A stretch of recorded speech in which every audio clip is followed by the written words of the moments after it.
dunya wa fil akhirati hasanatan wa qina adzabannar.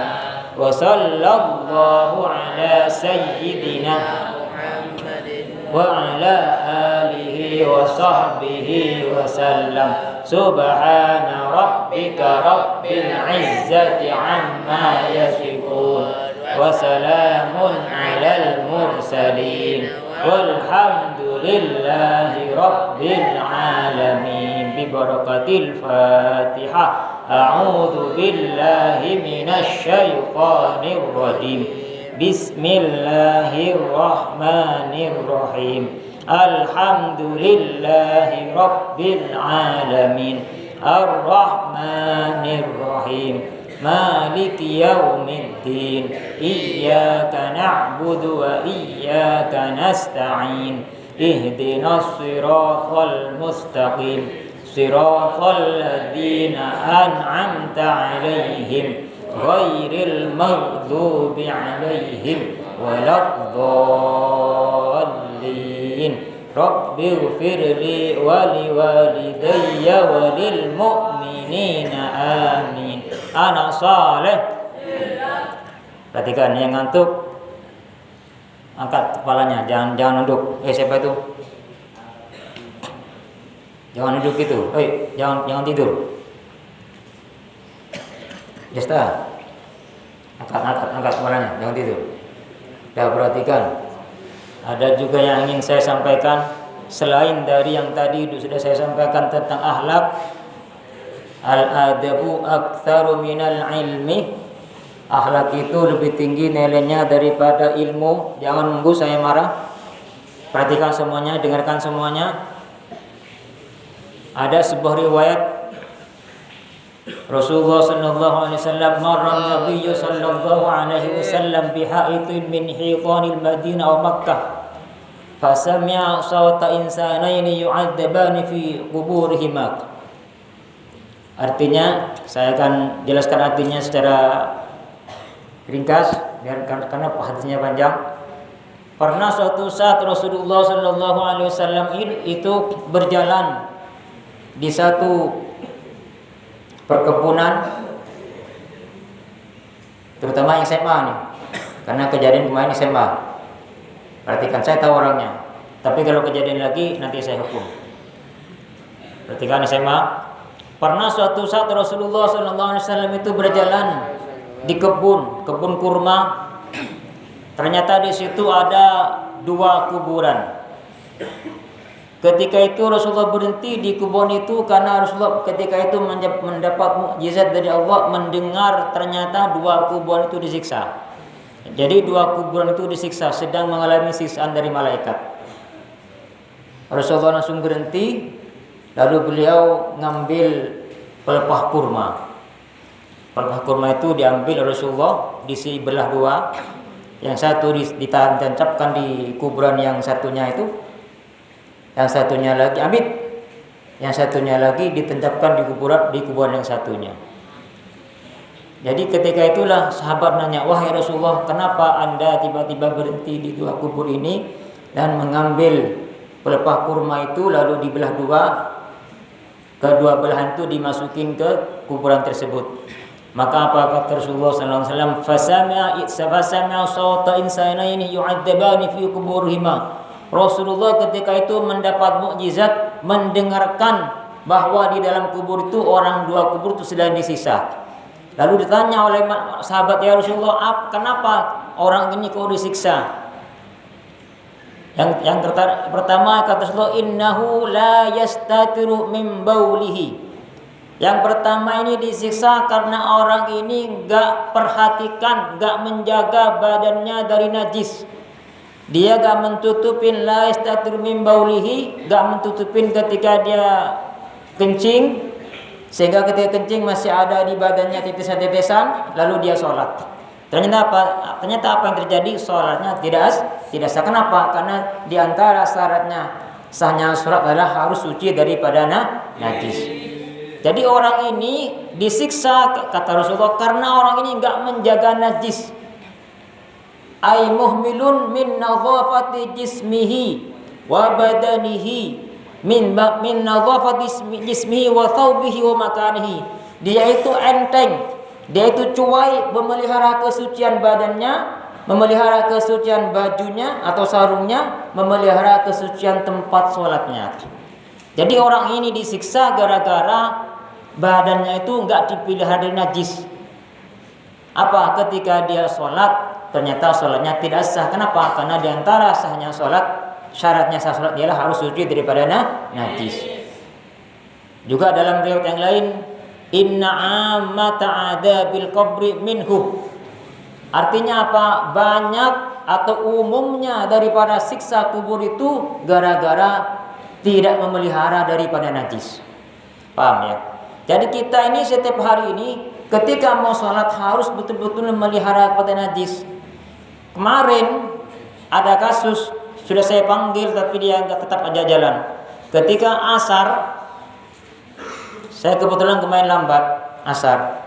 Jadi saya sampai masuk di area pondok ini, tiba-tiba ada anak SMA itu, ada 3 orang, 4 orang wudhu di situ, lalu dia nyeker langsung berangkat dari kamar wudhu naik ke sini. Saya panggil cuman karena mungkin suara saya gak kencang, dia gak langsung aja masuk. Kalau ternyata kalian gak pakai sandal, di situ banyak najis. Dulu di situ ada tempatnya apa? Tempat kurban kan? Banyak masih sisa sate sapi di situ itu. Berarti kaki kalian yang datang ke sini itu bawa najis kemarin tuh. Siapa itu yang terjadi itu? Ingetin sendiri. Kamu udah SMA, saya tahu. Kamu ada najis masuk ke musala, ternyata di musala ada najisnya. Yang sholat kena najis, sholatnya tidak as. Siapa yang tanggung? Yang bawa najis tadi itu. Paham? Jadi yang bawa najis itulah yang menanggung. Kalau yang lain nggak tahu, misalnya si A nggak tahu kalau ada najis, yang bawa najis siapa? Si B. Si A tetap sah sholatnya nggak masalah. Cuma nanti akan dituntut, kenapa kamu nggak sah sholatnya ini? Enggak, saya sah, kata si A. Buktinya ada najis di kakinya. Setelah dicek, oh nggak tahu saya. Ternyata diselidikin yang bawa najis si B. Gara-gara dari kamar mandi nyeker, habis wudhu nyeker langsung masuk anak SMA ini, anak luar kemarin saya tahu. Cuman saya panggil karena suara saya mungkin nggak begitu kencang. Apa itu ya?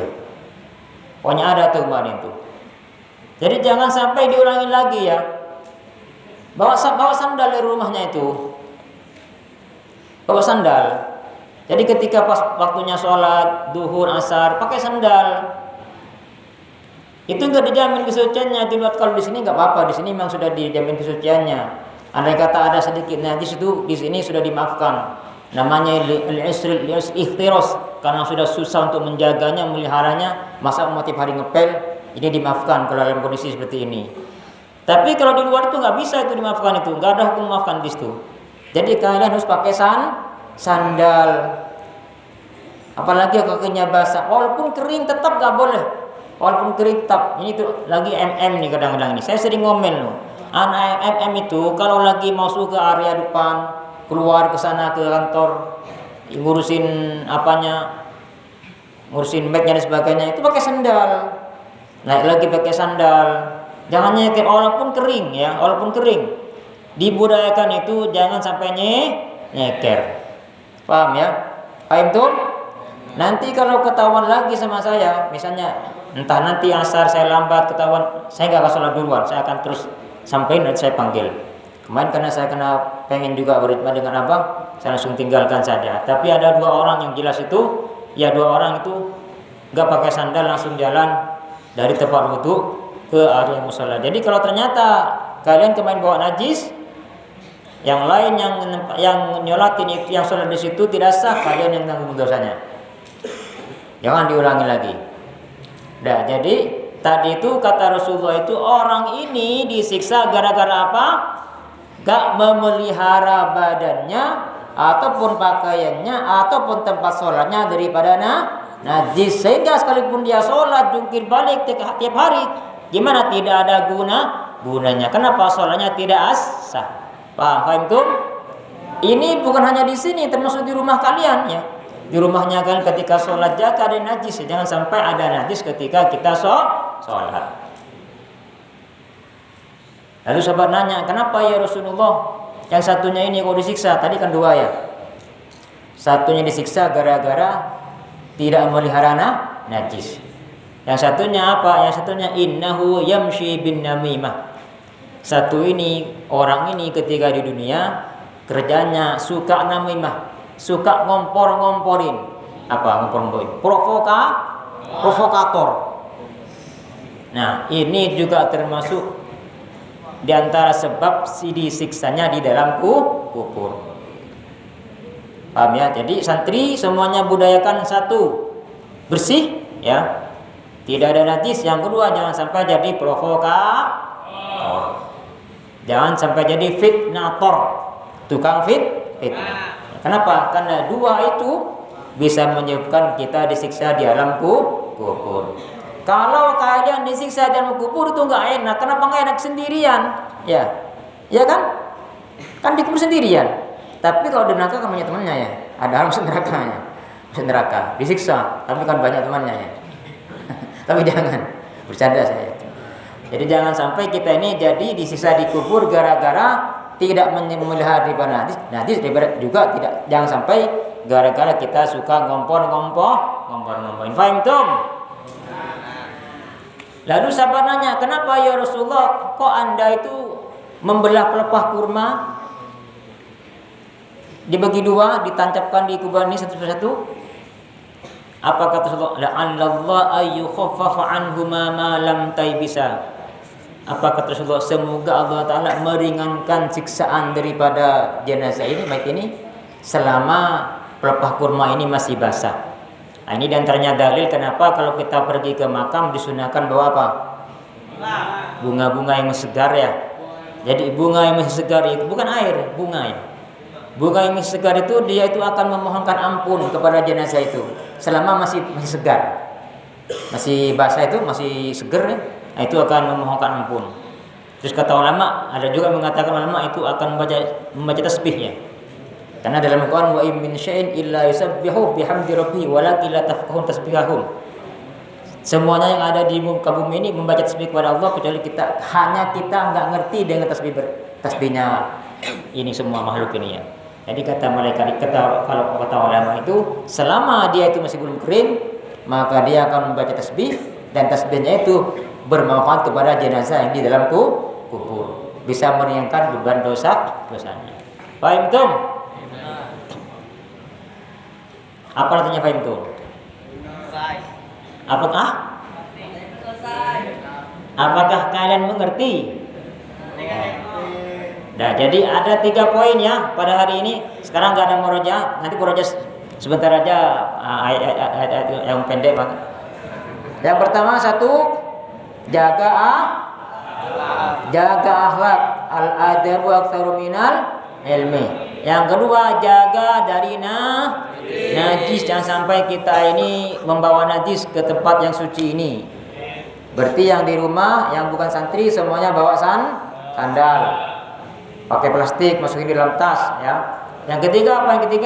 Jangan jadi santri yang suka ngompor. Jadi santri suka manas-manasin, fitnator, provokator. Itu dibedayakan, jangan sampai seperti itu. Paham tum? Dah, ayo kita baca dari surat Al-Kafirun. Bareng-bareng. A'udzu billahi minasyaitonir rajim. Bismillahirrahmanirrahim.